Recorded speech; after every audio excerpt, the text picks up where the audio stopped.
सब कुछ हमको इनसे प्राप्त हो रहा, तो हम पूजा भी क्यों ना इन्हीं करें, हम इन्हीं को क्यों ना पूजें।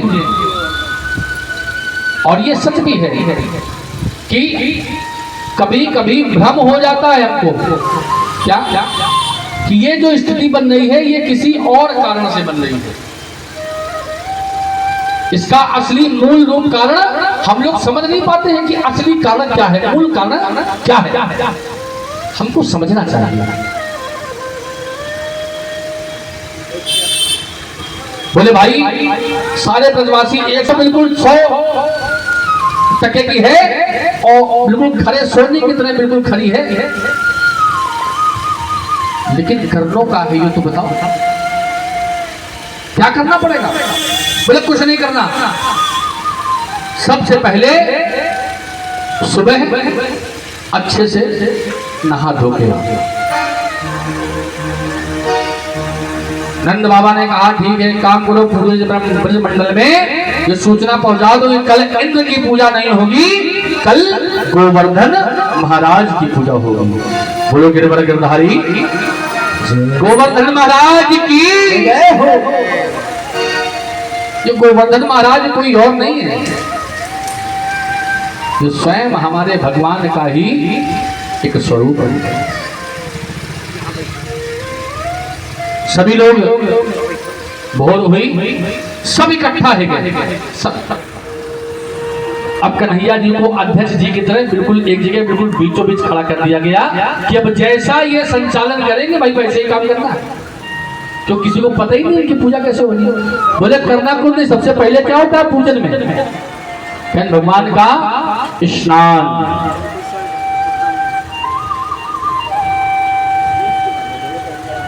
बोले स्नान करवाओ।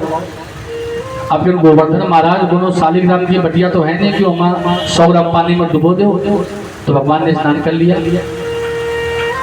84 कोस। बोले कैसे क्या हो। बोले जाओ जमुना जी से पानी लाओ और नहलाओ। घंटा 2 घंटा 4 घंटा हो गया। बोले अबे तो देवता की दाढ़ी तक नहीं भीगी, कैसे नहलाए इसको। कि हजारों बाल्टी पानी पी गए, नहा गए और इतना सब नहीं भीगे। बोले झरों को परेशान ना हो, अभी हम इन्हीं गोवर्धन महाराज से, भगवान कहते हैं इन्हीं से हम कामना करते हैं तो ये गंगा जी प्रवाहित करेंगे। भगवान ने तुरंत मानसी गंगा को प्रकट किया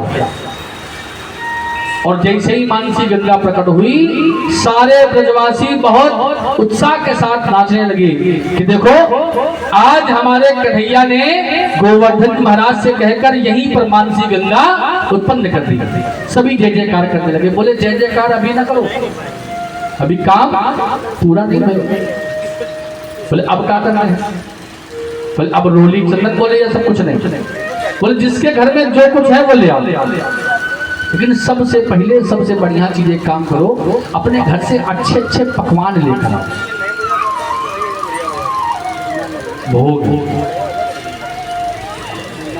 घर में कोई अतिथि आवे, घर में कोई अतिथि आवे बढ़िया से मान सम्मान करो उसका। 2 दिन रहे और 2 दिन रहने में सब सम्मान कर दो उसका, लेकिन खिलाओ पिलाओ नहीं तो रुकेगा। भगवान का पूजा पाठ करो, भगवान को भोग ना लगाओ तो चलेगा, चलेगा नहीं चलेगा। बोले जाओ बढ़िया बढ़िया पकवान और जो खुद खाते हो जैसा खाते हो वैसा हिलाना। यह ना करना कि हमें घी थोड़ा कम पड़ जाए और पूजा वाले घी से पूड़ी बना के ले आओ, ऐसा ना करना। भाव ये कहता है कि हम जैसा खाते हैं हमें भगवान को भी वैसा ही अर्पण करना चाहिए। हम जैसा पहनते हैं भगवान को भी वैसा ही अर्पण करना चाहिए। लेकिन स्थिति क्या बनती है कि हम तो खाते हैं क्या कि जा रहे हैं कहीं निमंत्रण आया कहीं सत्यनारायण भगवान की कथा में जाना है, कहीं चलो भैया, कहीं केला भैया कहाँ भाव दिए, कहीं बाबू जी ये 20 में है, ये 30 में है, ये 50 में है। अरे कहीं चढ़ाना ही तो है, कह दिए एक काम करो 20 वाला ज्यादा खराब है तुम 30 वाला दे दो। वो कहते भैया 50 वाले लोग अच्छा है, कहते परेशान ना हो, कथा से लौट जाओ, फिर जब घर जाएंगे तब ले जाएंगे। यानी स्वयं के लिए तो अच्छी व्यवस्था है, और जिनसे सब कुछ मिल रहा है उनके लिए काम चलाओगे व्यवस्था। स्वयं पहनते हैं बढ़िया लारण्या लवण्या की साड़ी, लेकिन जब भगवान को चढ़ाने की बात आई, ये कहने काम को 300 वाली ले आओ। कौन भगवान को पहननी है? भगवान कभी किसी